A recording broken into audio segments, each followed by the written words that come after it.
जय बाबा स्वामी। सबसे पहले हम गुरु आवाहन करेंगे।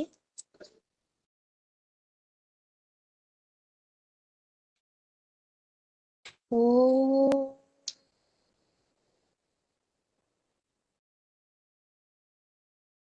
गुरु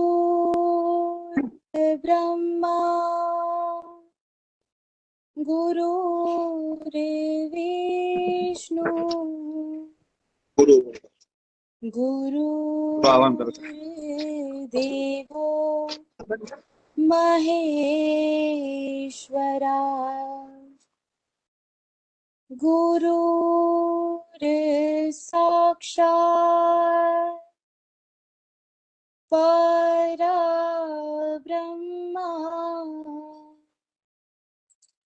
तस्मै श्री गुरवे नमः। तस्मै श्री गुरवे नमः। तस्मै श्री गुरवे नमः।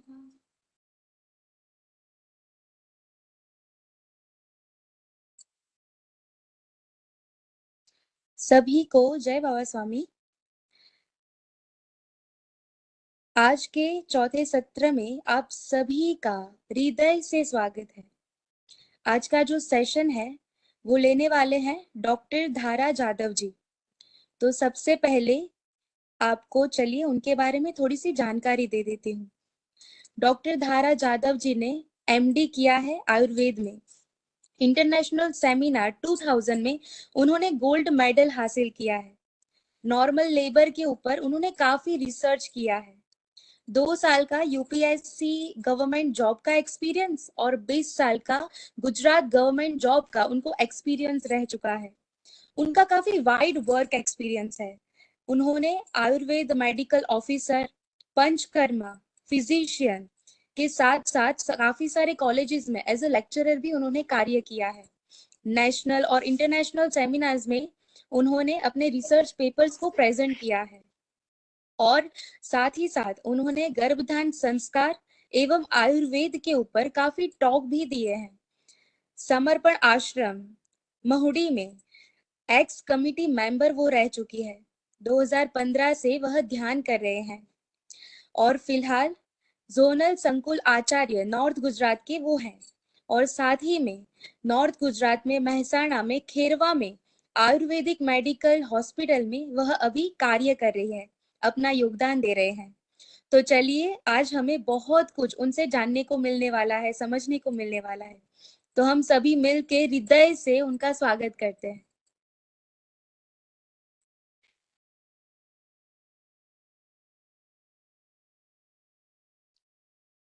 जय बाबा स्वामी। सभी पुण्य आत्माओं को मेरा नमस्कार। सबसे पहले सूक्ष्म रूप में उपस्थित गुरुदेव और गुरु माँ को कोटि कोटि प्रणाम। आज का हमारा सेशन रहेगा आयुर्वेद और गर्भाधान संस्कार। आयुर्वेद में गर्भाधान संस्कार का बहुत बड़ा महत्व है। आप किसी भी आयुर्वेद पुस्तक को पढ़ेंगे, जो पुराने ग्रंथ है, चरक संहिता, सुश्रुत संहिता या काश्यप संहिता, उसमें शारीर स्थान में इन सभी चीजों का वर्णन किया गया है। और जब से मैंने समर्पण ध्यान में गर्भाधान संस्कार के बारे में स्वामी जी के पुस्तकों में जो पढ़ा, और उसके बाद मुझे रियलाइज हुआ कि गुरुदेव ने कितना सूक्ष्म ज्ञान हम लोगों को बहुत आसानी से दे दिया है। वो वेदों में जो निहित गूढ़ ज्ञान है, क्योंकि आयुर्वेद अथर्ववेद का उपवेद है, तो उसमें जो गूढ़ ज्ञान है वो आयुर्वेद का जो भी ज्ञान है वो गुरुदेव ने बहुत सरल शब्दों में हमें हिमालय के समर्पण योग पुस्तक में दिया हुआ है। और उसमें भी हिमालय का समर्पण योग पार्ट 2, उसमें गर्भाधान संस्कार के बारे में बहुत अच्छे से समझाया है। तो उसी परिप्रेक्ष्य में हम आयुर्वेद के पॉइंट ऑफ व्यू से हम आज समझेंगे। बहुत सारे लोगों के मन में क्वेश्चन भी होगा कि गर्भाधान संस्कार की शुरुआत कहाँ से करें। तो हम सबसे पहले उम्र में किस उम्र से गर्भाधान संस्कार करना चाहिए, तो आयुर्वेद में बताया हुआ है कि गर्भ स्थापन के लिए पुरुष की उम्र 25 साल की होनी चाहिए, क्योंकि पहले जो हमारी आश्रम व्यवस्था थी उसमें ब्रह्मचर्याश्रम, गृहस्थाश्रम, वानप्रस्थाश्रम और संन्यासाश्रम ऐसी 4 व्यवस्था थी। तो 25 साल तक ब्रह्मचर्य का पालन करते हुए ज्ञान अर्जित करना होता था। उसके बाद गृहस्थाश्रम में प्रवेश होता था।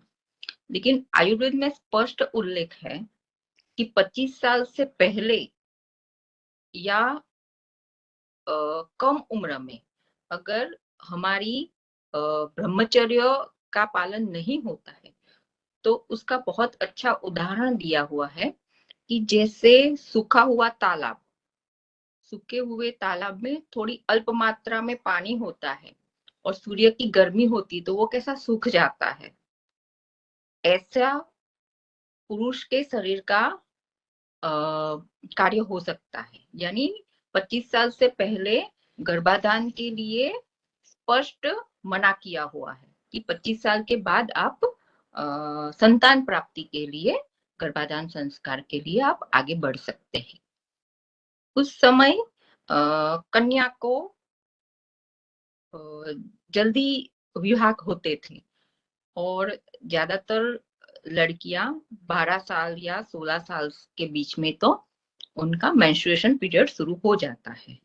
तो उस जमाने के हिसाब से उसमें 16 साल के बाद स्त्री का शरीर संतान प्राप्ति के लिए उसके शरीर में सारे अवयव तैयार हो जाते हैं, ऐसा बताया हुआ है। लेकिन वो विवाह की आयु बताई हुई है। तो विवाह उपरांत गर्भस्थापन के लिए अभी हम मॉडर्न साइंस के हिसाब से देखें तो सबसे अच्छी उम्र गर्भस्थापन के लिए 22 टू 24 इयर्स है। उस उम्र में गर्भ के ठहरने के ज्यादा चांसेस रहते हैं। तो ये तो हुआ आयु का। आयुर्वेद ने उससे आगे भी बताया है कि अतुल्य गोत्र विवाह, समान गोत्र में विवाह नहीं होना चाहिए, ऐसा आयुर्वेद संहिता में बताया हुआ है। मॉडल हम देख सकते हैं कि जैसे थैलेसीमिया है, अगर हस्बैंड और वाइफ दोनों थैलेसीमिया से ग्रस्त है, दोनों माइनर थैलेसीमिया है दोनों को, तो उनके वहां अगर बच्चा होगा तो हो सकता है वो मेजर थैलेसीमिया में कन्वर्ट हो सके। तो ऐसे बच्चों को पूरी जिंदगी ब्लड चढ़ाना पड़ता है, उसमें रक्त कण की कमी होती है। इस हिसाब से अलग अलग डिसीज हो सकते हैं। तो हमारा आयुर्वेद विज्ञान बहुत समृद्ध विज्ञान है कि जिसमें ऐसी छोटी छोटी बातों का भी उल्लेख किया हुआ है। तो सबसे पहले तो समान गोत्र में विवाह नहीं होना चाहिए। काफी जगह ऐसा होता है कि मामा बुआ के बच्चों के बीच में विवाह होता है। तो हो सकता है कि ऐसे कपल में हेरिडिटरी जो डिसीज है वो आने की संभावना बढ़ जाती है। इसलिए पहले से आयुर्वेद में वो सारी चीजों का वर्णन किया है। तो काफी लोग के मन में होगा ये प्रश्न, तो इसका भी समाधान हो गया। दूसरा है कि गर्भाधान के लिए किस उम्र में हम कर सकते हैं, तो 25 साल पुरुष के लिए, स्त्री के लिए 22 से 24 साल। उसके बाद जैसे जैसे उम्र बढ़ती है वैसे वैसे जो हमारा स्त्री बीज है और पुरुष बीज है उसकी क्वालिटी धीरे धीरे कम होती जाती है। तो आजकल तो क्या करते हैं हम लोग, 25 साल तक तो हमारी पढ़ाई चलती होती है ना। तो उसकी वजह से गर्भाधान भी डिले होता है। आजकल 35 के बाद प्रेगनेंसी के लिए ट्राई करते हैं हम लोग। तो अभी जो मॉडर्न एरा है उसमें हम लोगों को पूरा खान पान भी, रहन सहन भी हमारा सही नहीं रहता है। मॉडर्न युग में हम लोगों की लाइफस्टाइल भी ऐसी हो जाती है जिसकी वजह से भी हमारे जो ओवम और स्पर्म है उसकी क्वालिटी में फर्क आ गया है। आजकल मेनोपॉज अर्ली हो रहा है, 40 इयर्स के आसपास प्री मेनोपोजल फेज आ जाती है काफी लोगों में। तो इसमें हमें थोड़ा जागरूक होना है कि हम लोग हो सके उतना जल्दी विवाह करें, और जल्दी से विवाह के बाद ज्यादा देरी ना करें, जितना हो सके उतना जल्दी प्रेगनेंसी के लिए ट्राई करें। हम सभी यहाँ पुण्य आत्मा आह्वान के लिए इकट्ठे हुए हैं।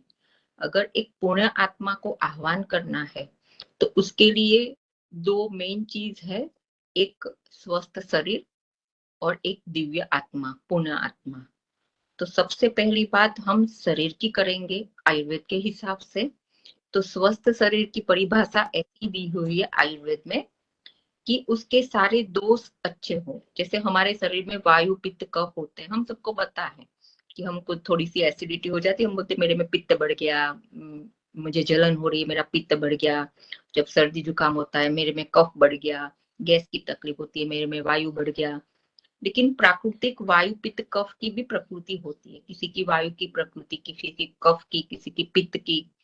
और हमारे शरीर में वायु पित्त और कफ की एक सम अवस्था होनी चाहिए। वो सम अवस्था होगी तभी हमारा जो स्त्री बीज है और पुरुष बीज है वो स्वस्थ रहेगा। तो उसके लिए सबसे पहले हमारी दिनचर्या सही होनी चाहिए। सुबह से लेकर रात तक हम जो भी करते हैं उसका इफेक्ट हमारे बीज पर पड़ता ही पड़ता है। आयुर्वेद में उसके लिए बहुत अच्छे से वर्णन किया हुआ है।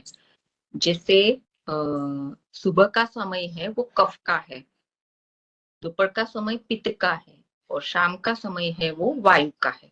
इस हिसाब से रात के भी 3 भाग है। रात के भी शुरुआती समय में कफ प्रबल होता है, बीच में पित्त और फिर वायु, और रात को वायु की प्रबलता ज्यादा रहती है। इसीलिए गर्भाधान संस्कार के लिए जैसे गुरुदेव ने भी बताया है कि रात्रि के अच्छे काल में, यानी रात्रि विद्या जो ब्रह्म मुहूर्त का समय है वो सर्वश्रेष्ठ समय होता है। आध्यात्मिक तौर पे भी वो समय पे ऐसा कहा जाता है कि दिव्य आत्माएं विचरण करती है। तो अगर हमें पुण्य आत्मा आह्वान करना है तो उसका समय है वो, अगर सुबह का रखे तो वो ज्यादा अच्छा है। सुबह पति पत्नी दोनों ध्यान करे, ध्यान के बाद सिर्फ और सिर्फ एक पूर्ण आत्मा के जन्म के लिए, उसी उद्देश्य से अगर हम मिलन करते हैं तो एक अच्छी आत्मा को हम जन्म दे सकते हैं। वायु पित्त और कफ की जो बात की है उसकी अगर सम अवस्था है कि नहीं, उसके लिए आप किसी आयुर्वेद तज्ञ के पास जाके अपना चेकअप करवा सकते हैं। और स्वस्थ शरीर में भी कभी कभी सीजन के हिसाब से, जैसे वसंत ऋतु में कफ बढ़ता है, शरद ऋतु में जब ये दिवाली के आसपास का समय है वो शरद ऋतु का है, नवरात्रि के आसपास का, जब भाद्रपद में हम श्राद्ध पक्ष बोलते हैं वो, तब नेचुरली पित्त बढ़ता है। और वर्षा की ऋतु में वायु बढ़ता है। और आजकल तो वेस्टर्न डिस्टर्बेंस की वजह से कभी भी वर्षा हो जाती है। तो यानी वो जो ऋतु परिवर्तन है उसका भी इफेक्ट हमारे वायु पित्त कफ पे होता है। तो उसी से निजात पाने के लिए आयुर्वेद में पंचकर्म चिकित्सा कही हुई है। वो पंचकर्म चिकित्सा आप किसी भी आयुर्वेद तज्ञ के पास जाके करवा सकते। लेकिन पंचकर्म में क्या करना है, कैसे करना है, उसका एक अलग से सेशन रहेगा, क्योंकि वो बहुत वाइड सेशन है। तो वो उसका विस्तार से हम बाद में कभी चर्चा करेंगे। अभी गर्भाधान के लिए हमें किस तरह से तैयारी करनी है उसके बारे में मैं बता रही हूँ। इसमें स्त्री और पुरुष दोनों का बराबर का हिस्सा होता है शारीरिक लेवल पे। आजकल देखे जाते हैं कि हम लोग टाइट कपड़े पहनते हैं, स्त्री और पुरुष टाइट जीन्स पहनते हैं। वेस्टर्न कल्चर हमारे पे आया है। पहले के जमाने में कैसे वस्त्र होते थे, ढीले ढाले, क्योंकि हम उष्णकटिबंध एरिया में हैं। स्पेशली अगर इंडिया की बात करें तो शायद इसमें इंडिया के बाहर से भी लोग जुड़े हुए होंगे। तो पुरुष के शरीर में वो ऑर्गन शरीर के बाहर दिया गया है। क्यों? क्योंकि शरीर का जो उष्ण तापमान है उससे जो हमारे स्पर्म है वो उसमें लायबल नहीं रह सकते। तो उसकी वजह से कुदरत ने हमें वो ऑर्गन शरीर के बाहर दिया हुआ है कि शरीर की जितनी उष्णता है उतनी उष्णता भी उसके लिए सही नहीं है। और हम टाइट अंडरवेयर पहनेंगे, टाइट जीन्स पहनेंगे तो वहां लोकल हीट रहेगी। दूसरा, लैपटॉप हम अपनी गोदी में रख के बात करेंगे या फिर हम अपने जीन्स के पॉकेट में मोबाइल रखेंगे तो वो लोकल हीट उत्पन्न होगी। और उसकी वजह से आजकल जितने भी हमारे पास मरीज आते हैं, हम हस्बैंड वाइफ दोनों का रिपोर्ट करवाते हैं, लेकिन स्पर्म काउंट कम देखने को मिलता है। या स्पर्म काउंट में सिर्फ काउंट नहीं देखना है, उसकी मोटिलिटी भी देखनी होती है, यानी मोटाइल, यानी स्पर्म कितने हलन चलन कर सकते हैं। हस्बैंड और वाइफ के मिलन के बाद 2 घंटे के अंदर वो स्पर्म है वो यूट्रस तक पहुंच जाते हैं, अगर वो अच्छे से वायबल हो तो जो वायबल अच्छे से हलन चलन कर सके उतने स्पर्म काउंट अच्छे वाले होने चाहिए। उसके साथ साथ वो है कि स्पर्म में भी अलग अलग डिफॉर्मिटी होती है, क्योंकि वो एक छोटा सा जंतु है, उसका सिर है, पेट का भाग है, पूंछ है। तो जो सिर का भाग है वो बहुत महत्व का होता है। तो काफी बार रिपोर्ट्स करवाते तो उसमें पता चलता है कि उसके हेड में डिफॉर्मिटी है, किसी में टेल में डिफॉर्मिटी है।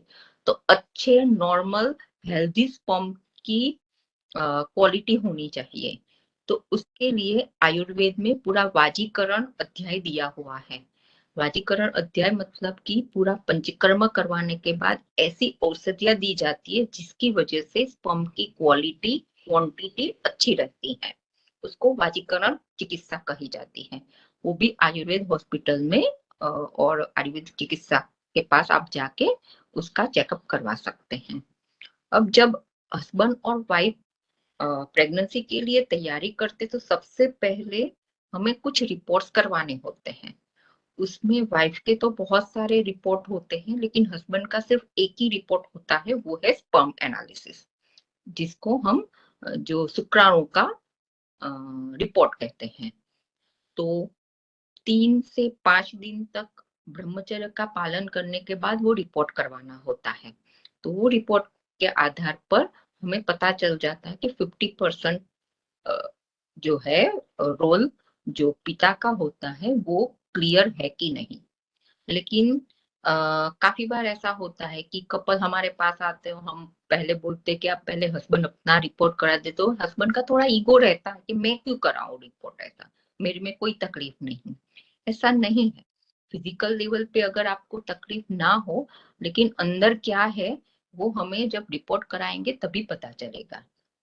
क्योंकि हमारे पास जो आते हैं कपल, उसमें हाइट, बॉडी, हेल्थ सब अच्छा होता है, लेकिन स्पर्म काउंट देखने को जाते हैं तो थोड़े कम होते हैं। ऐसा नहीं है कि कम काउंट में प्रेगनेंसी नहीं रहती, लेकिन क्या है कि एक स्त्री बीज को फर्टिलाइज करने के लिए करोड़ों की संख्या में स्पर्म चाहिए। उसमें से कोई एक स्पर्म स्त्री बीज के अंदर एंटर हो सकता है। तो उसकी वजह से हमें एक अच्छे क्वालिटी के बीज चाहिए। और जो भी बच्चे में पिता की तरफ से जो भी गुण आएंगे तो वो एक अच्छा स्पर्म होगा, तो उसमें अच्छे गुण आएंगे। और स्त्री बीज और पुरुष बीज दोनों की हेल्थ के ऊपर बच्चे का भविष्य निर्भर है।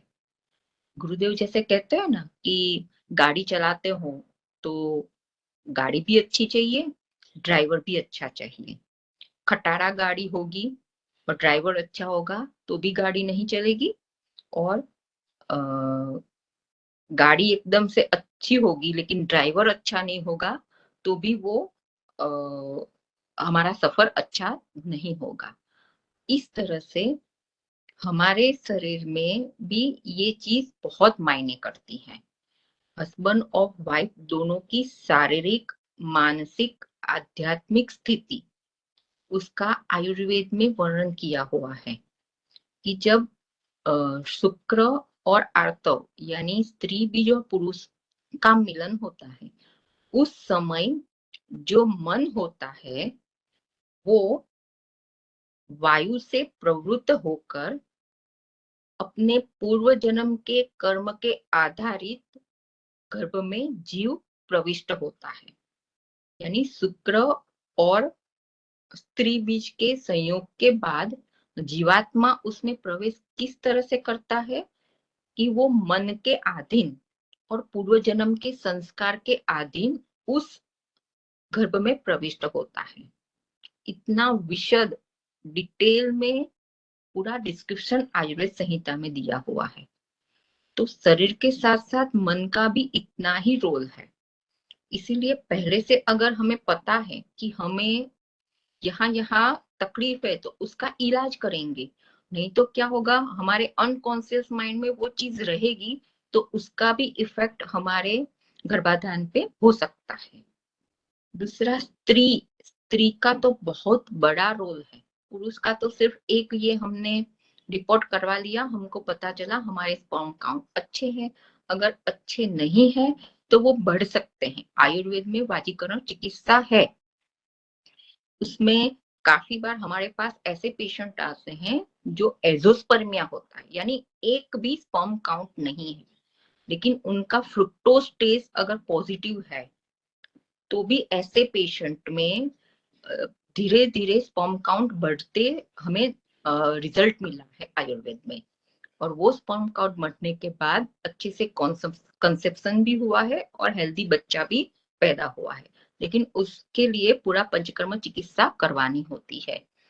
तो अगर किसी का स्पर्म काउंट कम आया तो घबराने की कोई जरूरत नहीं है, उसका भी इलाज है। दूसरा, स्त्री के पॉइंट ऑफ व्यू से बोले तो उनका तो बहुत बड़ा रोल इस तरह से है कि जिस समय हम पीरियड्स में होते हैं तो उन दिन बोलते हैं कि रजका, यानी पीरियड्स के दिन से ही हमें अपनी हेल्थ संभालनी होती है। उन दिनों में जिस तरह से हमारा वर्तन रहा उस हिसाब से गर्भ में उस अंग में तकलीफ भी हो सकती है, वो अंग अच्छा भी हो सकता है। यानी जो हमारा आर्तव काल है, ज्यादातर हर एक स्त्री में 3, 5 या 7 दिन पीरियड्स चलते हैं। मेंस्ट्रुअल पीरियड 3, 5 या 7 दिन चलते हैं। वो 3, 5 या 7 दिन से ज्यादा भी नहीं होने चाहिए, उससे कम भी नहीं होने चाहिए। अगर उससे कम आता है, 1 या 2 दिन ही आपको पीरियड्स आते हैं, तो भी आपको दवाई की जरूरत है, क्योंकि आपकी ओवम की क्वालिटी अच्छी नहीं होगी, तभी 3 से कम दिन आपका पीरियड्स आता है। और 28 डेज का साइकिल होना चाहिए, वो पेनलेस होना चाहिए, उसकी क्वांटिटी भी मॉडरेट होनी चाहिए, यानी बहुत कम आते हैं पीरियड्स तो भी दवाई की जरूरत है, हैवी ब्लीडिंग आता है तो भी दवाई की जरूरत है। तो उसके लिए सबसे पहले सिंपल आप किसी गायनेक डॉक्टर के पास जाइए और अपना हेल्थ चेकअप कराइए, एक सोनोग्राफी करवा लीजिए, उसमें हमें पता चल जाता है कि गर्भाशय में कुछ तकलीफ है कि नहीं। उसके बाद एक ओव्यूलेशन स्टडी होती है, उसमें हमारा बीज 12 से 14 दिन के बीच ओवुलेट होता है, उसको ओवुलेशन बोलते हैं। तो वो एक ओवुलेशन स्टडी करानी होती है, तो उससे हमें पता चलता है कि हमारी ओवम की क्वालिटी कैसी है।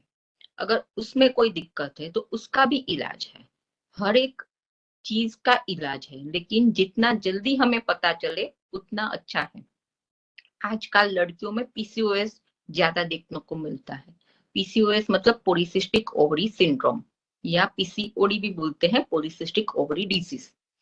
उन लड़कियों में ज्यादातर ऐसा होता है कि हर महीने एक बीज ओवुलेशन होने के लिए तैयारी करता है, लेकिन उस पीसीओएस में क्या होता है, एक साथ बहुत सारे फोलिकल्स जो अंडे हैं वो बड़े होने के लिए तैयार, लेकिन एक भी अंडा फूट के बाहर नहीं निकल पाता, यानी ओवुलेशन नहीं होता है।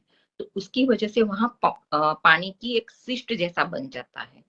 तो ऐसी लड़कियों में ओवरवेट, दाढ़ी मुछ के बाल निकल आना, चिड़चिड़ापन, इरेगुलर मेंसेस, दो 3 महीने पे पीरियड्स आना, ये सारी चीजें हो सकती हैं।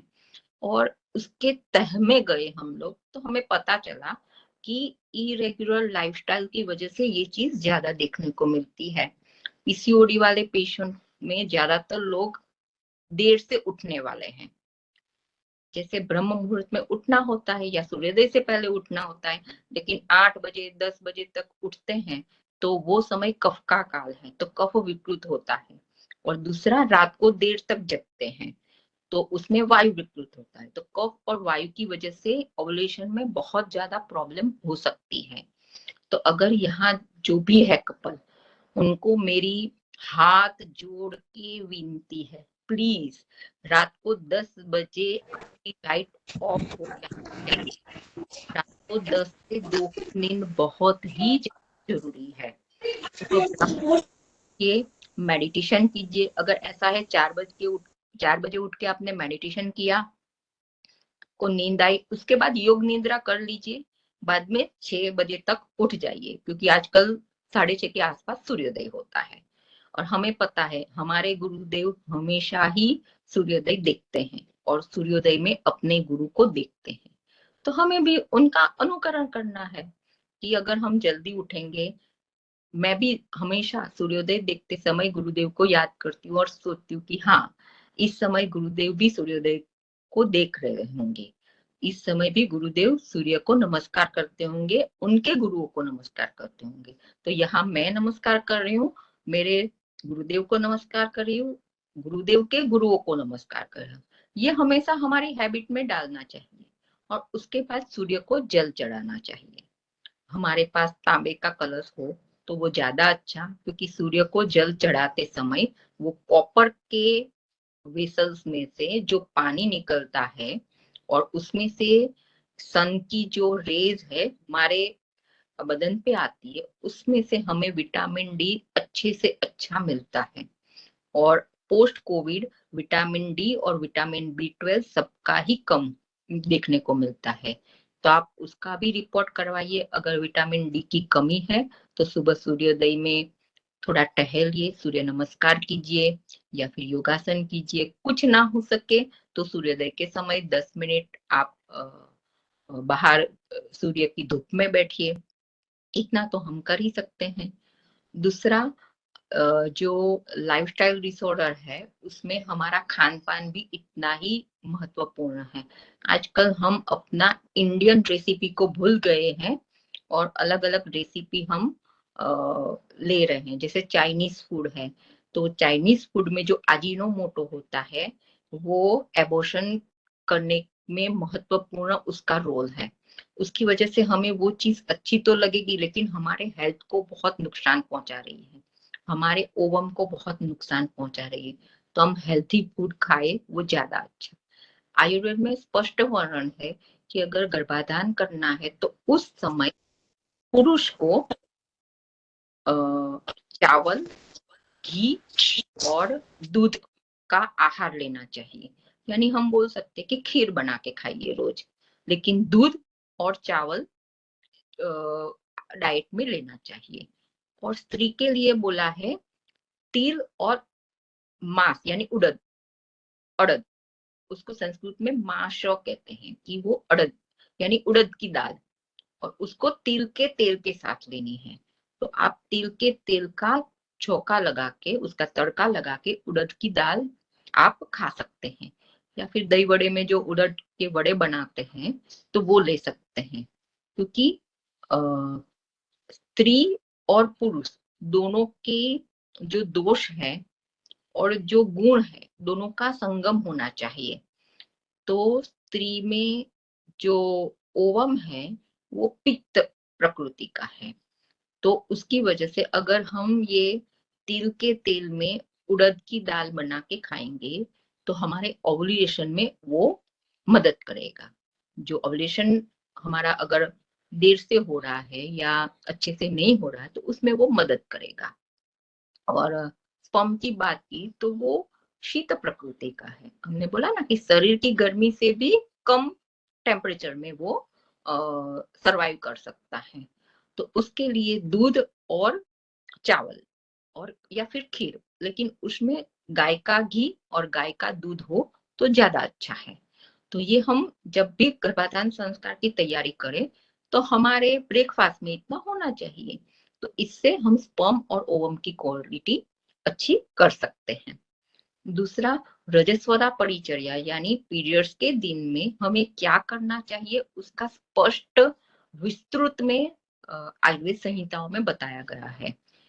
हम सब जानते हैं, गुरुदेव ने हमको सिखाया है कि जो मूलाधार चक्र है उसका कार्य प्रजनन संस्थान से संबंधित है, क्योंकि मल, मूत्र, गर्भ और आर्तव उसका विसर्जन मूलाधार चक्र से होता है। तो मूलाधार चक्र का स्वामी पृथ्वी तत्व है। तो मैं जब पढ़ाई करती थी तब मुझे ये समझ में नहीं आया था, लेकिन जब समर्पण ध्यान से जुड़ी तब मुझे समझ में आया कि आयुर्वेद की संहिताओं में उन दिनों स्त्री को जमीन पे सोने का बोला है, कि पृथ्वी के सानिध्य में रहो। यहाँ तक कि खाना भी मिट्टी के बर्तन में खाना चाहिए, ऐसा कहा गया था। और उन दिनों हमें अलग रहना है, वो बाद में प्रथा हुई, लेकिन उसमें उनके पीछे का जो एक आशय था वो ऐसा था कि उन दिनों स्त्री को ज्यादा हैवी वर्क ना करना पड़े, फिजिकल उनको लोड ना पड़े, इसकी वजह से उनको अलग रखा जाता था। क्योंकि पहले के जमाने में कुएं में से पानी खींचना, घंटी चलाना, वो सब शारीरिक श्रम होता था, तो इसलिए उन दिनों उनको आराम दिया जाता था। और आयुर्वेद संहिता में लिखा भी है कि रजस्त्राव के समय अगर दिन में हमने सोने की हैबिट डाली तो आने वाला बच्चा निंद्रालु आ सकता है, यानी वो सोने वाला, पूरा दिन उसको नींद ज्यादा आती है। हम काफी बार कपल आते हैं अपने बच्चे को लेके कि ये पूरा दिन सोता ही रहता है, या फिर ये रात को पढ़ाई नहीं कर सकता, सुबह उठ के पढ़ाई नहीं सकता, पढ़ता है पढ़ते पढ़ते सो जाता है। तो उसके पीछे जब हमने रजस्वला परिचर्या में अगर हमने दिन में सोए तो हमारे में कफ बढ़ेगा, कफ बढ़ेगा तो बच्चा भी कफ प्रधान आएगा, तो कफ प्रधान व्यक्ति को नींद ज्यादा आती है, तो बाद में फिर हम उसमें कुछ चेंज नहीं कर सकते। तो यानी जिस मंथ हमें प्रेगनेंसी रखनी है उस मंथ पीरियड्स के दिन भी इतनी सावधानी रखनी होती है, जैसे उसमें बताया हुआ है, आयुर्वेद संहिता में लिखा है। अभी उसके ऊपर बहुत सारे रिसर्च करना बाकी है, लेकिन जब तक हम साइंटिफिकली उसका रिसर्च ना करें तब तक जो आयुर्वेद की संहिताओं में लिखा है वो ऋषि मुनियों ने।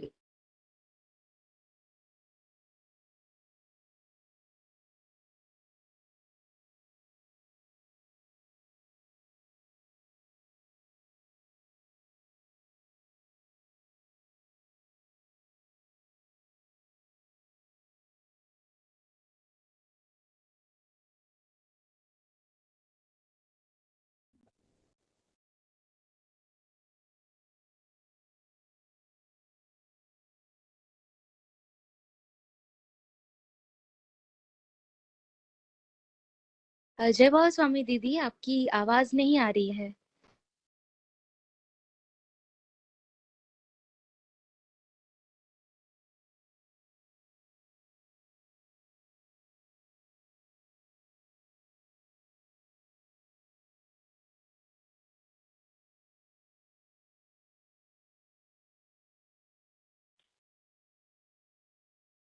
दीदी जय बाबा स्वामी।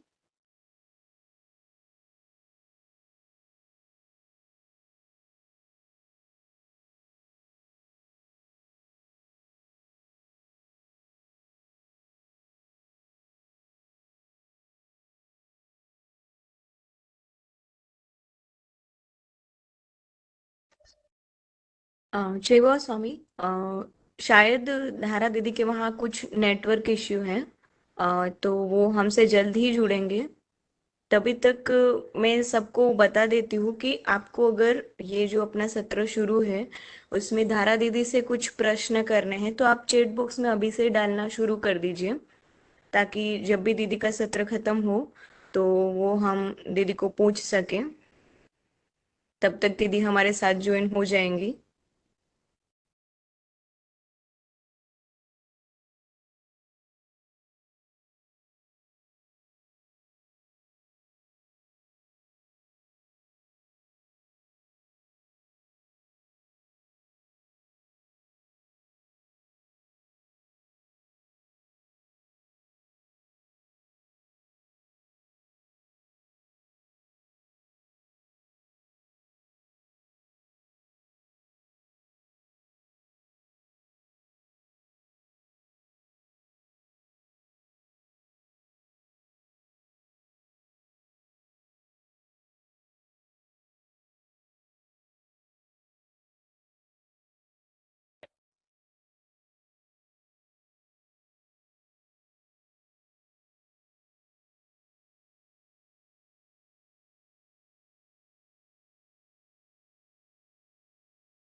वीडियो तो नहीं होता।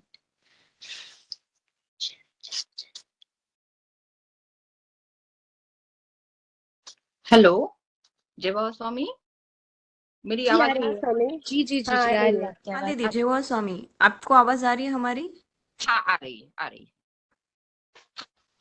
ओके मेरी ओके, आवाज हाँ आ रही है दीदी, आ रही है। Okay, thank you.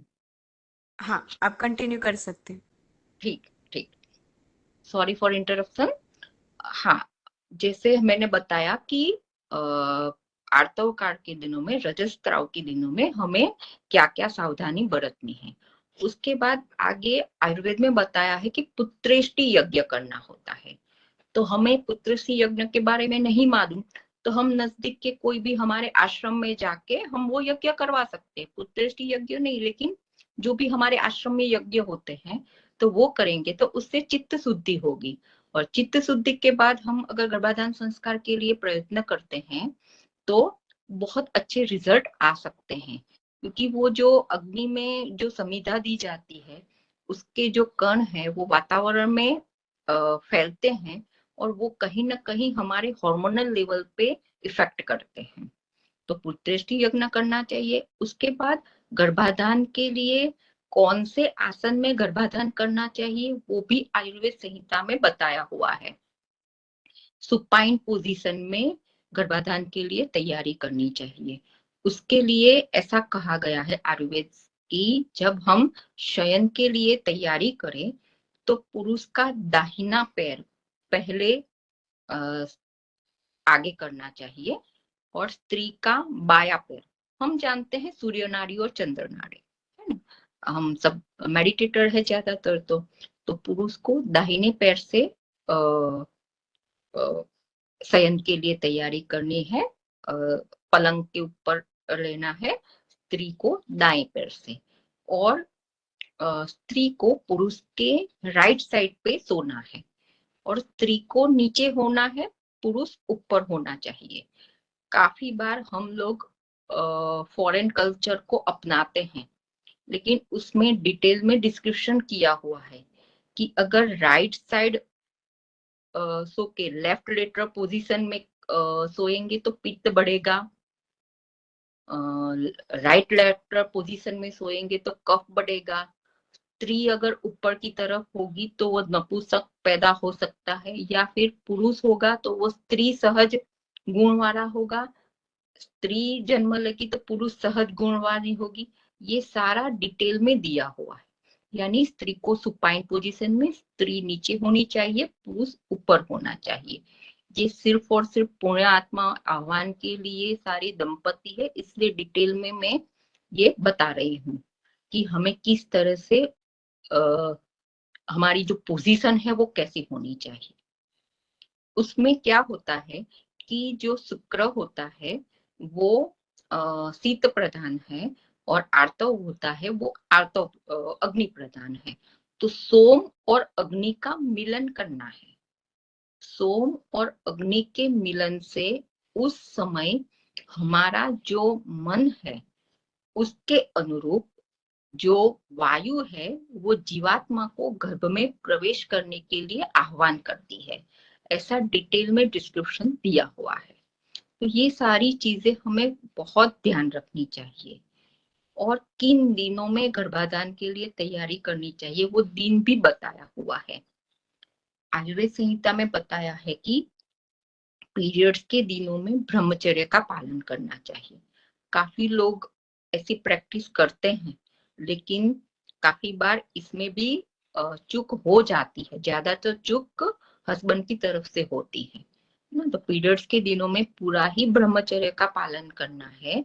और उसके बाद जैसे किसी का 3 दिन पीरियड्स आता है तो 3 दिन ब्रह्मचर्य का पालन किया, उसके बाद 7 दिन तक जो स्त्री है उसको यव यव यानी जव जो बोलते हैं ना, उसका सत्तू बनाकर खाना होता है, जिससे पुराने जो दोष है उसके निकल जाते हैं। और पुरुष को मैंने आगे बताया ऐसा, क्योंकि आयुर्वेद में स्त्री और पुरुष ऐसा लिखा हुआ है, इसलिए मैं ये शब्द यहाँ पे प्रयोग कर रही हूँ। साधक और साधिका नहीं बोल रही हूँ, क्योंकि आयुर्वेद में जो बोला है वो ही मैं टर्मिनोलॉजी में आपको समझा रही हूँ। इसमें लिखा है कि स्त्री को यव का सत्तू पीना है, यानी जो हम गेहूं का सत्तू बनाते हैं या फिर बाजरे के आटे का बनाते हैं, यव का सत्तू आप बना सकते हो। यव जो है वो अच्छा धान है, तो उससे हमारा जो पुराना मल है वो बाहर निकल जाता है, तो इसकी वजह से ऐसा बताया है। और पुरुष को वही दूध और घी और शक्कर, यानी हम ऐसा बोल सकते हैं कि खीर जो हम बनाते हैं वो खाना चाहिए। और उसके बाद 8वें, 10वें, 12वें दिन हमें प्रेगनेंसी के लिए प्रयत्न करना चाहिए। उसमें त्रयोदशी यानी 13वां दिन और 11वां दिन, ये 2 दिन मना किया हुआ है। वो दिन कैसा गिनने का, जैसे किसी लेडी को 1 तारीख को पीरियड्स आए तो 1 तारीख को पहला दिन गिनना है। तो 11वें और 13वें दिन के लिए प्रेगनेंसी के लिए प्रयत्न नहीं करना है, ऐसा आयुर्वेद शास्त्र में लिखा है। उसमें ऐसा बोला है कि युग्म दिनों में, जैसे मैंने बोला ना 8वां, 10वां, 12वां, ऐसे युग्म दिनों में सोम की प्रबलता होती, शुक्र की प्रबलता होती है, और अयुग्म दिन है जैसे 3, 5, 7, उसमें आर्तव की प्रबलता होती है। तो आयुर्वेद में स्पष्ट वर्णन किया है कि अगर पुरुष संतान चाहिए तो युग्म दिन में समागम करना है, अगर कन्या संतान चाहिए तो अयुग्म दिन में समागम करना है। लेकिन ये सिर्फ और सिर्फ प्रारब्ध के आधारित है। ऐसा नहीं कि युग्म दिन में आप समागम करोगे तो बेटा ही आएगा, अयुग्म दिन में समागम करोगे तो बेटी ही आएगी, ऐसा नहीं है। लेकिन उसकी संभावना बढ़ जाती है, ऐसा लिखा हुआ है। ये दिन इसलिए बता रही हूँ कि इसमें 11वां दिन और 13वां दिन आयुर्वेद संहिता में मना किया हुआ है, इसीलिए मैं आपको डिटेल में ये सब बता रही हूँ। तो हमें क्या करना है, 8वें, 10वें, 12वें दिन, या फिर 3रे, 5वें, 7वें दिन या 9वें दिन, इस तरह से हमें प्रेगनेंसी के लिए अल्टरनेट डे मिलना है। आपको जिस हिसाब से आपकी इच्छा हो, इस हिसाब से आप कर सकते हैं। एक्चुअली क्या है कि according to modern science 12 to 14 days में ओवुलेशन होता है, स्त्री बीज ओवुलेट होता है। स्त्री बीज ओवुलेशन के बाद 24 आवर्स वो अच्छा एक्टिव रहे, वो गर्भाधान करने के लिए वो उसकी क्वालिटी अच्छी रहती है। और जो स्पर्म है वो स्त्री के शरीर में 24 to 48 आवर्स जिंदा रह सकते हैं। तो उन दिनों में अगर समागम हुआ ओवुलेशन के समय, तो उस समय प्रेगनेंसी रहने की संभावना रह जाती है। आयुर्वेद संहिता में बताया कि ये दिन श्रेष्ठ होते हैं। उसके बाद 14वें, 16वें दिन के बाद धीरे धीरे ओवम की क्वालिटी इतनी अच्छी नहीं रहती है, उसकी क्वालिटी धीरे धीरे कम होती जाती है। तो काफी बार हमने देखा है कि बहुत पीछे के दिनों में प्रेगनेंसी रही तो वो बच्चे का इतना ग्रोथ नहीं होता, और बहुत अर्ली दिनों में भी अगर प्रेगनेंसी रही तो भी वो बच्चा, काफी बार ऐसा होता है कि उसका एबॉर्शन हो जाता है या प्रीटर्म लेबर हो जाता है, ऐसा हो जाता है। इसलिए पहले 7 दिन तो हमें अवॉइड ही करना है, 8वें दिन से हम उसके लिए तैयारी कर सकते हैं। उसके आगे है गर्भाधान के बाद, गर्भाधान के समय हमारी जो स्थिति है, जैसे हमारे गुरुदेव ने हिमालय के समर्पण योग ने बताया है कि आत्माएं 3 प्रकार की, सात्विक, राजसिक और तामसिक।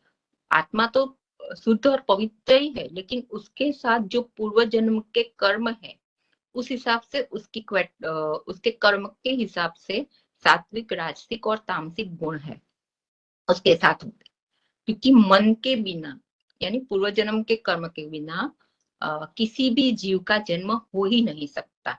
लेकिन उसमें 4 फैक्टर काम करते हैं, माता, पिता, गर्भावस्था के दरमियान माता ने जो खान पान लिया उसको बोलते हैं आहार रस, और चौथी है आत्मा। ये चार के संयोग से गर्भ का पूरा पोषण और पूरा उसकी वृद्धि होती है। और ये चारों चार महाभूत, आकाश महाभूत जो है वो आत्मा की वजह से, आत्मा जब गर्भ में प्रविष्ट होती है तो आकाश महाभूत की वजह से जो गर्भ में जो जगह होती है, बीच में जो ओव्यूलेशन के बाद जो अलग अलग अंग विकसित होते हैं, उसके लिए बीच में एक स्पेस बन जाती है हमारे जो फर्टिलाइज ओवम में, तो वो आत्मा की वजह से होती है, वो आकाश तत्व उसमें निर्माण होता है। बाकी के जो चार तत्व हैं, अग्नि, जल, पृथ्वी और वायु, वो हमारे आहार विहार, माता के तरफ से जो ओवम की क्वालिटी है, पिता की तरफ से जो स्पर्म की क्वालिटी है, उस हिसाब से पूरा पंच महाभूत का निर्माण हमारे गर्भ में होता है। ओवम में पूरा पंच महाभूत, हमारा पूरा शरीर पंच महाभूत से निर्मित है। तो इसीलिए माता का भी जितना रोल है उतना पिता का भी है, उतना ही रोल माता ने पूरे गर्भावस्था में जो खान पान किया, जिस तरह से उसने आहार विहार लिया, और इतना ही महत्व का रोल आत्मा का रहता है। तो अगर हस्बैंड और वाइफ दोनों ने एक अच्छी आत्मा को जन्म लेने के लिए और सिर्फ उसी उद्देश्य से गर्भाधान के लिए तैयारी की, तो ऐसी सात्विक आत्मा को जन्म दे सकते हैं। और अगर उन लोगों के बीच में प्रेम भाव है, लेकिन ऐसा कोई उद्देश्य नहीं रखा है उन्होंने, तो हो सकता है कि राजसिक आत्मा का जन्म हो। ऐसी राजसिक आत्मा अगर अच्छे सत्संग में जाएगी, अच्छे लोगों के सानिध्य में जाएगी, तो वो अच्छी प्रगति कर सकती है, और खराब लोगों के सानिध्य में जाएगी तो वो नकारात्मकता की तरफ बढ़ सकती है। और अगर पत्नी की इच्छा नहीं है और उस समय गर्भाधान की तैयारी की, तो तामसिक प्रकृति के बच्चे का जन्म हो सकता है। आयुर्वेद संहिता में भी इसका स्पष्ट उल्लेख है कि हमारा मन कैसा है, ऐसा बच्चा हमें मिल सकता है। और सबसे पहला लिखा है सौमनस्य गर्भधारणम, सबसे पहला वो ब्रह्म वाक्य है आयुर्वेद का, सौमनस्य गर्भधारणम। अगर मन अच्छा होगा तो इजीली प्रेगनेंसी रहेगी। इसीलिए हमारे मन में किसी के बारे में राग द्वेष कुछ भी नहीं होना चाहिए। तो अगर हमने 8 दिन की हमारी गुरुदेव की शिविर की, तो हमारे सातों चक्र क्लियर होंगे और हमारी एक आध्यात्मिक स्थिति बनेगी। उसके बाद हमने 45 दिन का अनुष्ठान किया, तो हम एक उच्च आध्यात्मिक स्थिति अपनी कर पाएंगे। और उसके बाद गर्भाधान संस्कार के लिए हमने प्रयत्न किया, तो एक अच्छी दिव्य आत्मा को हम जन्म दे सकते हैं। ये तो गर्भाधान की बात हुई, लेकिन एक बार गर्भ ठहर गया, तो गर्भ ठहरने के बाद भी तुरंत प्रेगनेंसी के लिए हमने प्रयत्न किया। उसके बाद रोज स्त्री को खीर का सेवन करना चाहिए। पहले भले हमने प्रेगनेंसी रखने से पहले उड़द की दाल और तिल का तेल खाया, वो हमारा ओव्यूलेशन अच्छा करने के लिए किया, लेकिन एक बार हमने गर्भाधान के लिए तैयारी कर ली, तो समझ लेना कि इसी महीने हमारी प्रेगनेंसी रहने वाली है। ऐसा समझकर जब हमने गर्भाधान के लिए तैयारी की, यानी 8वें दिन के बाद या 10वें दिन के बाद या 12वें दिन के बाद, जिस दिन हमने गर्भाधान के लिए तैयारी की, उसके बाद हमें रोज खीर खानी है। खीर इसलिए खानी है क्योंकि दूध है वो संपूर्ण आहार है, उसमें चावल गए, उसमें शक्कर गई, चीनी नहीं डालनी है, साकर जो खड़ी साकर है। आयुर्वेद में पता है कि उसमें हम गाय का घी और थोड़ा सा शहद डाल सकते हैं, लेकिन अगर शहद डाले तो वो खीर गर्म नहीं होनी चाहिए, क्योंकि शहद किसी भी गर्म वस्तु के साथ नहीं खाना चाहिए। आजकल हम सारी फूड रेसिपी देखते हैं, उसमें काफी बार दिखाते हैं रेसिपी में कि हमें चीनी नहीं खानी है, तो उसके लिए वो क्या है, कोई भी रेसिपी होता है ना, उसमें शहद डाल देते हैं, लेकिन गर्म चीज के साथ शहद कभी नहीं खाना चाहिए। शहद और घी दोनों सम मात्रा में कभी नहीं लेना चाहिए। अगर हमने 1 चम्मच शहद लिया तो घी आधा चम्मच लेना है, या आधा चम्मच घी लिया तो शहद उससे डबल या आधी मात्रा में लेना है। या फिर कुछ ना समझ में आए तो डेली पंचामृत खा सकते हैं हम। पंचामृत भी हमारे हेल्थ के लिए अच्छा है, तो वो भी हम ले सकते हैं। और अगर इस महीने हमने गर्भाधान के लिए तैयारी की तो फिर हमें पिछले दिनों में राहत देखनी है। नेक्स्ट मंथ अगर पीरियड्स आते हैं कि नहीं आते हैं। अगर हमारा 28 डेज का साइकिल है तो ऊपर 7 डेज चले गए, पीरियड्स नहीं आए, तो एक सिंपल यूरिन प्रेगनेंसी टेस्ट कर सकते हैं। किसी को बहुत ज्यादा वो जल्दी होती है तो बीटा एचसीजी का भी रिपोर्ट कराते हैं ब्लड का, तो उसमें भी पता चल जाता है कि प्रेगनेंसी है कि नहीं। लेकिन जिस समय हमने गर्भाधान के लिए तैयारी की, बी पॉजिटिव, हमें ऐसा ही सोचना है कि इसी महीने हमारी प्रेगनेंसी रहने वाली है और उसी तरह से पूरी तैयारी करनी होती है। क्योंकि एक बार प्रेगनेंसी रह गई फिर पिता का कोई रोल नहीं होता, फिर सिर्फ माता का ही रोल होता है। पिता का रोल इतना ही है कि उस गर्भिणी स्त्री को प्रसन्न रखें, स्वस्थ रखें, उसके खान पान का ख्याल रखें, ज्यादा उछलना कूदना ये सब हम छोड़ दें। अभी हम सारी एडवर्टाइज देखते हैं, उसमें सैनिटरी नैपकिन के एडवर्टाइज में बताते हैं झूले में झूल रही है, कूद रही है, खेल रही है। नहीं, आयुर्वेद में मना किया हुआ है कि पीरियड्स के दिनों में ऐसा उछल कूद नहीं करना चाहिए, नहीं तो ज्यादा चंचल बच्चा आ सकता है।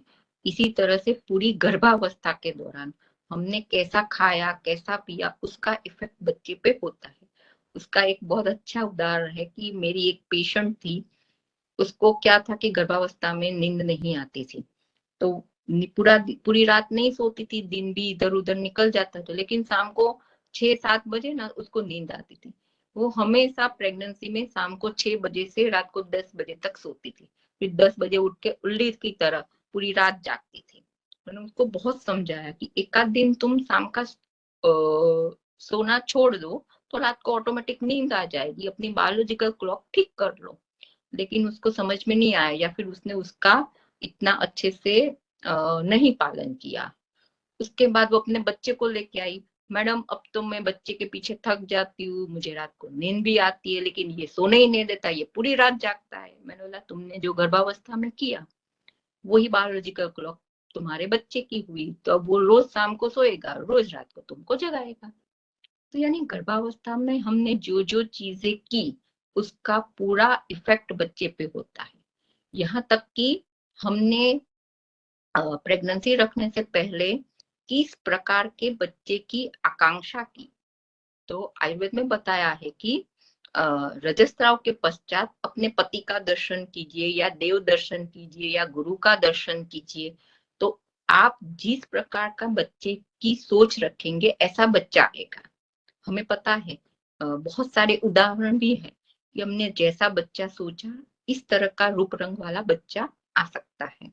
और आयुर्वेद में अगर रूप रंग की बात है तो अगर गौरवर्ण का बच्चा चाहिए तो गर्भाधान के समय श्वेत वस्त्र पहनना ऐसा लिखा है।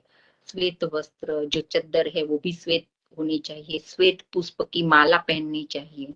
अगर श्याम वर्ण का बच्चा चाहिए तो इस हिसाब से कलर की कपड़े और पहनने चाहिए। यानी रंग का इफेक्ट होता ही है। हमें भी पता है कि हर एक चक्र के अलग अलग रंग होते हैं और उसका इफेक्ट हमारे बॉडी पे होता है। तो अगर हमें अच्छा गोरा चट्टा सुंदर सा बच्चा चाहिए तो हमें सफेद वस्त्र पहनने चाहिए, और किसी को कृष्ण के जैसे श्याम वर्ण का बच्चा चाहिए तो आप इस हिसाब से कपड़े पहनिए। तो क्या सोचते हो, क्या करते हो, उस सभी का बीज हमारे शरीर में रहता है। यानी हम कोई भी क्रिया करें, कुछ भी कार्य करें, कुछ भी सोचे, उन सबके पीछे का जो विज्ञान है वो हमारे जीन्स में एक बार लिख जाता है, फिर उसको हम मिटा नहीं सकते। तो गर्भाधान संस्कार एक पूरा संस्कार है, वो बहुत डीप साइंस है। उसको समझना और उसके हिसाब से चलना इतना मुश्किल भी नहीं है, लेकिन थोड़ा बहुत प्रयत्न करेंगे तो हम उसमें अपना योगदान दे पाएंगे। दूसरा जो आध्यात्मिक स्थिति की बात है तो वो तो गुरुदेव हमको समझाते ही है कि अगर गर्भाधान के समय स्त्री पुरुष को पूर्ण समर्पित हुई और स्त्री और पुरुष दोनों गुरुदेव को समर्पित रहे, तब उस स्थिति में गुरुदेव अपने गुरुओं के साथ हमेशा ही समाहित ही रहते हैं, क्योंकि हमारी ऐसी औकात नहीं है कि गुरुओं के गुरु या ऐसी पूर्ण आत्मा तक हम पहुंच सके। तो हमें किसी मीडिएटर की जरूरत है। तो एक ट्रायंगल बनता है कि एक तरफ स्त्री, एक तरफ पुरुष, एक तरफ गुरुदेव। तो स्त्री और पुरुष दोनों के ऊपर पूरा ये गर्भाधान संस्कार निहित है, लेकिन पुण्यात्मा आह्वान के लिए दोनों का गुरुदेव को समर्पित होना बहुत ही ज्यादा जरूरी है। यानी उठते बैठते सोते जागते हमें सिर्फ यही सोचना है, यही सोचना मतलब निर्विचार स्थिति में तो रहना है ध्यान के समय, लेकिन हमारा उद्देश्य ये होना चाहिए कि हम किस तरह से स्वस्थ आत्मा को जन्म दे, एक पूर्ण आत्मा को जन्म दे, और उसके लिए हमें अपने रहन सहन में जो भी बदलाव करना है वो हम करने को तैयार है। ऐसी तत्परता हम में होनी चाहिए, और तभी ऐसी तत्परता रहेगी तभी हम एक श्रेष्ठ बच्चे को, श्रेष्ठ आत्मा को जन्म दे पाएंगे। मैंने भी मेरी प्रेगनेंसी से पहले पूरा पंचकर्म करवाया था, मेरे हस्बैंड ने भी पंचकर्म करवाया था। तो मेरी बेटी अभी 12 साल की हुई है, लेकिन आज तक कभी मुझे पीडियाट्रिशियन के पास नहीं जाना पड़ा, सिवाय के वैक्सीन, बच्चों को छोटे उम्र में जो वैक्सीन दिलवाते उसके बाद। तो वो ज्यादा बीमार नहीं होती है, छोटी मोटी बीमारी हर एक को आती है सीजनल, लेकिन उसमें से हम आसानी से निकल जाते हैं। तो गर्भाधान संस्कार का बहुत ज्यादा, क्योंकि पूरी गर्भावस्था में मैं एक ऐसे स्थान पे मेरा ट्रांसफर हो गया था, वो गुरुदेव की कृपा है, तो मैं वहां रही। तो वहां मैंने पूरा गर्भावस्था में मैंने टीवी देखना बंद कर दिया था, मैं टीवी के कोई भी शो नहीं देखती थी, और सिर्फ क्या, तब तो इतना मोबाइल का बहुत ज्यादा नहीं था क्रेज, मोबाइल होता था लेकिन इतना ज्यादा मोबाइल में नहीं रहते थे, लेकिन सारी अच्छी अच्छी पुस्तकें पढ़ी, अच्छे अच्छे पुराण पढ़े, सब कुछ किया, जिसने जो जो किया वो सब किया, बस सिर्फ एक ही उद्देश्य था कि मुझे एक अच्छी आत्मा को जन्म देना है। तब मैं समर्पण ध्यान में नहीं जुड़ी थी, लेकिन वो होते हैं ना पूर्व जन्म के संस्कार, की गर्भाधान संस्कार तो आयुर्वेद में पढ़ा था, तो पता था कि इस तरह से गर्भाधान संस्कार कर सकते। तो जो जो जिसने कहा, पुत्रश्री यज्ञ कहाँ होता है नहीं पता था, समर्पण ध्यान में नहीं जुड़ी थी, तो मैं गायत्री मंदिर में गई, वहां जाके मैंने यज्ञ करवाया। यानी मैंने जो किया उसका मुझे बहुत अच्छा रिजल्ट मिला है। तो मेरा बस जीवन का अब तो यही उद्देश्य है कि जिन लोग पुण्यात्मा आह्वान के लिए प्रयत्न कर रहे हैं उनको किसी भी तरह से हम मदद करें, उनको जहां भी गाइडेंस की जरूरत है हम गाइड करें। और मैंने उसके लिए शाम को 8 से 9 का समय गुरु कार्य के लिए समर्पित किया है। तो आप में से किसी को भी इसके बारे में कुछ जानना हो आगे, आयुर्वेद पॉइंट ऑफ व्यू से, as a doctor point of view से, तो आप मुझे व्हाट्सअप कर सकते हो 8 से 9 के बीच में। तो मैं आपको जब भी फ्री होंगी तब आपको आपके हिसाब से आंसर दे पाऊंगी। और अभी किसी को कुछ क्वेश्चन है, कुछ पूछना है तो आप पूछ सकते हैं।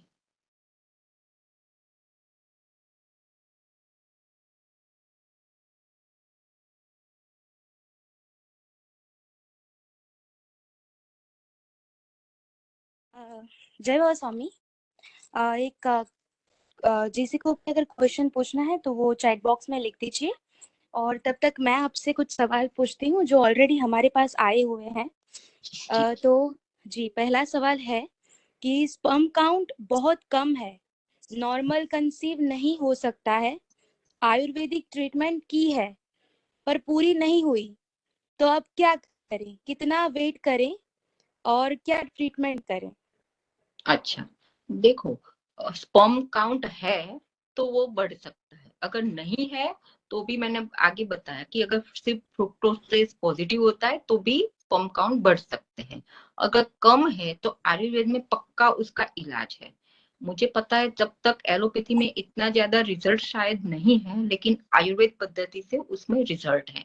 लेकिन जो भी हमारे सेल्स है वो 120 डेज में नए बनते हैं, तो कम से कम 3 महीने की तो राह देखनी ही होगी। जैसे आज मैंने दवाई खाई और कल काउंट बढ़ गए, ऐसा नहीं है। और हमारे समर्पण ध्यान में तो धैर्य, धीरज, उसका बहुत महत्व है। और दूसरा भी आजकल मॉडर्न साइंस में ऐसा करते हैं कि स्पर्म वॉश करते हैं, और जो एक्टिव स्पर्म है उसको आईयूआई करके गर्भाशय में स्थानांतरित करते, उसको आईयूआई ट्रीटमेंट कर कह सकते हैं। तो कम स्पर्म है तो भी हो सकता है दवाई के माध्यम से, लेकिन आप पूरा पंचकर्मा कराइए, वाजीकरण चिकित्सा करवाइए, तो उससे 100% स्पर्म काउंट बढ़ते ही है और बढ़ेंगे ही। और हमें सिर्फ पॉजिटिव रहना है। हाँ, कब तक होगा वो किसी के हाथ में नहीं है। जन्म और मृत्यु सिर्फ और सिर्फ ईश्वर के अधीन है। तो हमें गुरुदेव को समर्पित रहना है, लेकिन स्पर्म काउंट बढ़ते ही है। मैंने बहुत सारे पेशेंट में रिजल्ट देखे हैं, आप में भी रिजल्ट मिल सकता है। लेकिन यही है कि आपकी डेली लाइफस्टाइल कैसी है। अगर टाइट अंडरवेयर पहनते हैं, बंद कर दीजिए। हो सके तो मैं तो बोलती हूँ कि जितने भी इसमें कपल है, उसमें से जो भी जेंट्स है, वो रात को अंडरवेयर मत पहनिए, लुंगी पहन के सो जाइए। पहले के जमाने में लुंगी, धोती ऐसे वस्त्र होते थे, है ना। खुले ढीले वस्त्र होने चाहिए, वहां लोकल हिट नहीं होनी चाहिए। या फिर दूसरा भी हो सकता है, मेल में ऐसा होता है कि कुछ वहां के वेरिकोसिल्स या हाइड्रोसिल ऐसी बीमारी होती, तो उसकी वजह से भी स्पर्म काउंट बार बार कम होता है। तो उसका जो रीजन है वो पहले देखना होता है। वो रीजन दूर होगा तो कोई दिक्कत नहीं होगी। जय बाबा स्वामी। जी, जय बाबा स्वामी, धन्यवाद। और एक और क्वेश्चन है कि किस एज तक फैमिली प्लानिंग के बारे में सोच सकते हैं ताकि आगे जाके कोई प्रॉब्लम ना हो? अच्छा, ये भी चीज इस वक्तव्य में आ ही चुकी है कि साधिका के लिए 22 से 24 साल की उम्र बेस्ट। 35 के बाद ओवुलेशन पुअर होता जाता है, लेकिन आजकल ऐसे भी केस देखने को मिलते हैं कि 35 के बाद भी काफी लोग प्रेगनेंसी के लिए ट्राई करते हैं। और अभी मॉडर्न साइंस बहुत ज्यादा आगे बढ़ चुका है। और एक बार गुरु माँ ने भी बताया था कि अगर आपको पता है कि आप अभी मैरिज नहीं करने वाली, अभी प्रेगनेंसी नहीं रखने वाली, तो अपने एग को एग बैंक में आप उसको सेव करके रख सकते हैं। तो भी आजकल ऐसी बैंक भी है जिसमें आपके जो एग है, स्पेशली फीमेल एग, तो उसको हम प्रिजर्व करके रख सकते हैं। लेकिन ऐसा क्यों करना, हम अगर तब हमारी उम्र ज्यादा होगी तो उसकी वजह से हमें प्रेगनेंसी रखने में, और प्रेगनेंसी रह गई तो भी अच्छा हेल्दी बच्चा लाने में दिक्कत हो सकती है। तो मैं तो कहती हूँ कि हो सके इतनी जल्दी शादी कीजिए, जल्दी बच्चा लाइए, तो एक हेल्दी पूरी पीढ़ी तैयार होगी। और मेल के लिए, साधक की लिए ऐसा कि 25 साल के बाद प्रेगनेंसी के लिए तैयारी करे तो वो ज्यादा अच्छा सही रहेगा। ओके, अगला क्वेश्चन है कि लो AMH का आयुर्वेदिक में उपचार होता है? हाँ जी, होता है। ये एंटी मुलेरियन हार्मोन है। आजकल जो पीसीओएस के पेशेंट होते हैं जिनका ओवुलेशन नहीं होता, उनमें सबसे ज्यादा लो AMH देखने को मिलते हैं। तो आयुर्वेद की पंचकर्मा चिकित्सा के बाद जो नस्य चिकित्सा है, नस्य चिकित्सा में क्या होता है कि आगे पूरा वायु पित्त कफ बैलेंस करने के बाद नाक में मेडिकेटेड ऑयल घी डालते हैं। तो वो नस्य चिकित्सा है, वो पूरा कार्य हमारे हार्मोन्स पे करती है। तो मेरे पास ऐसे 2-3 केस हैं कि जिनका लो AMH था, फिर भी उनमें बाद में AMH लेवल अच्छा हुआ और प्रेगनेंसी रही है। यानी मुझे रिजल्ट मिले हैं, आप भी प्रयत्न करके देखिए। ओके, फिर अगला क्वेश्चन है कि खीर का आपने बताया वो हमें प्रेगनेंसी ठहर जाने के बाद हर रोज खानी है कि पहले? जैसे मैंने आगे बताया कि शुरुआत के दिन में जब हमें प्रेगनेंसी के लिए प्लान करते हैं, उस समय जब हमारा आर्तव स्त्राव मेंस्ट्रुएशन पीरियड चल रहा है, उस समय तो हमें तिल के तेल में उड़द के वड़े बना के खाने हैं। लेकिन उसके बाद 8वें दिन के बाद जब हमने इंटरकोर्स किया प्रेगनेंसी रखने के लिए, उसके बाद हमें ये खीर खानी है। और पुरुष को तो पहले से ही खीर खानी ही है, उससे क्या है स्पर्म काउंट बढ़ते हैं। ओके। पुरुषों को खीर और स्त्री को अड़द और तिल वाला उपाय जो बताया वो कब लेना है, सुबह या रात को? सुबह ही लेना चाहिए, सुबह खाली पेट ले वो ज्यादा अच्छा है। सुबह के समय उड़द है तो हैवी होते हैं, तो सुबह लेंगे तो वो इजीली डाइजेस्ट होगा। रात को कोई भी हैवी चीज नहीं लेनी है। हाँ, रात को सोते समय आप दूध लेके सो सकते हैं, दूध पी के सो सकते हैं, लेकिन सुबह ब्रेकफास्ट में ले वो ज्यादा सही रहेगा। और एक और है कि दीदी आप एक बार वापस समझा सकते हैं कि पीरियड्स के बाद कौन से दिन प्रेगनेंसी के लिए ट्राई करना है? ठीक है। सभी स्त्रियों में पीरियड्स के दिन अलग अलग होते हैं। किसी को 3 दिन आते हैं, किसी को 5 दिन आते हैं, किसी को 7 दिन पीरियड्स आते हैं। तो जो पीरियड्स के दिन हैं उस समय बिल्कुल ही इंटरकोर्स नहीं करना है। पीरियड्स के बाद हम पूरे स्वच्छ हो जाए, यानी स्पॉटिंग ब्लीडिंग भी ना हो, उसके बाद प्रेगनेंसी के लिए ट्राई करना है। तो मैक्सिमम 7 डेज तक पीरियड रहते हैं। आयुर्वेद में बताया है पहले दिन 3 दिन तो बिल्कुल ही प्रेगनेंसी के लिए तैयारी नहीं करनी है। और दूसरी एक जगह पूरा ही लिखा है कि 8वें दिन के बाद आप प्रयत्न कर सकते हैं, यानी पहले 7 दिन हमें स्किप करने हैं, उसके बाद हम प्रेगनेंसी के लिए तैयारी कर सकते हैं। और वो अल्टरनेट डे, जैसे 8वें दिन, 10वें दिन, 12वें दिन, 14वां दिन, 16 डेज, इस हिसाब से हमें करना है। 16 डेज के बाद प्रेगनेंसी के प्रयत्न कर सकते हैं, लेकिन फिर उस समय तक ओम इतना वायबल नहीं, और जो भी है वो एक अच्छी अवस्था नहीं मानी जाती, क्योंकि लेट पीरियड में अगर प्रेगनेंसी रहती है तो वो बच्चा इतना तंदुरुस्त पैदा नहीं हो सकता, ऐसा आयुर्वेद में वर्णन किया हुआ है। तो मैक्सिमम 18 डेज तक आप प्रयत्न कर सकते हैं। किसी किसी का 16 डेज को अगर ओवुलेशन हुआ, किसी का लेट ओवुलेशन होता है, किसी का साइकिल लंबा है 35-40 डेज पीरियड्स आते हैं तो उसको साइकिल बोलते हैं पूरा, तो साइकिल लंबा है, तो किसी किसी का हो सकता है कि 16 डेज को उसका ओवुलेशन हुआ। तो 16 को ओवुलेशन हुआ तो वो ओम 16-17 तक जिंदा रह सकता है। तो अपने 16 डेज को अपने प्रेगनेंसी के लिए ट्राई किया तो उस समय आपका हो रहा है। तो आप पहले एक काम कीजिए, आप अपना ओवुलेशन स्टडी करवाइए, तो ओवुलेशन स्टडी में पता चल जाएगा कि किस दिन आपका ओवुलेशन हो रहा है। दूसरा, हम अपना डेली बॉडी टेम्परेचर अगर मेजर करेंगे तो पता चलेगा कि ओवुलेशन के आसपास हमारा 1 डिग्री जितना टेम्परेचर बढ़ सकता है। और आजकल बाजार में ओवुलेशन किट भी आती है, उससे भी आपको पता चल जाएगा। लेकिन सबसे बेस्ट मेथड है सोनोग्राफी थ्रू आप ओवुलेशन स्टडी करवाइए, तो उसमें सब समझ में आ जाएगा।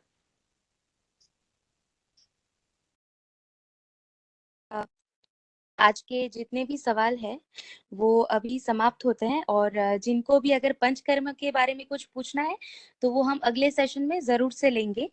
और सबसे पहले तो डॉक्टर धारा जी आपका बहुत बहुत बहुत धन्यवाद, हमें इतनी अच्छे से और इतनी डीप में माहिती और इतना ज्ञान देने के लिए, आपका समय देने के लिए आपको खूब खूब धन्यवाद। Thank you. और नहीं, जी, अगला जो अभी सेशन है वो आपके लिए सरप्राइज रहने वाला है, तो उसके बारे में आपको जल्द ही पता चलेगा। हम आपको सारी इंफॉर्मेशन शेयर कर देंगे। और रही बात थर्सडे के ध्यान की, तो सबसे पहले तो आप सबसे माफ़ी चाहते हैं कि पिछली बार का जो ध्यान था वो हमारी टीम की से मिस हो गया था, तो आपको सॉरी उसके लिए। लेकिन अभी हर थर्सडे हम ध्यान करने वाले हैं, तो उसकी लिंक एक दिन पहले शेयर कर दी जाएगी, तो आप सभी को ज्वाइन करने के लिए हम रिक्वेस्ट करते हैं, लिंक आ जाएगी एक दिन पहले। और एक और रिक्वेस्ट है कि आप प्लीज किसी को वो लिंक बाहर शेयर मत कीजिए, वो ग्रुप में ही आ जाएगी और उसी के पूर्ति सीमित रखनी है। और अगले सेशन की माहिती आपको जल्दी जल्दी हम लोग दे देंगे और पंचकर्म के बारे में आपको नेक्स्ट सेशन में जल्दी मिल जाएगा। तो अभी हम सभी शांति पाठ करेंगे।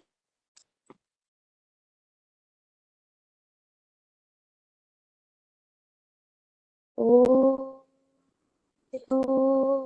शांति अंतरिक्षगं शांति पृथ्वी शांति रापः शांति औषधयः शांति वनस्पतयः शांति विश्वे देवः शांति ब्रह्म शांति सर्वगं शांति शांतिरेव शांति सामा शांतिरेधि। ओम शांति शांति शांति सर्वरिष्ट सुशांति भवतु। जय बाबा स्वामी।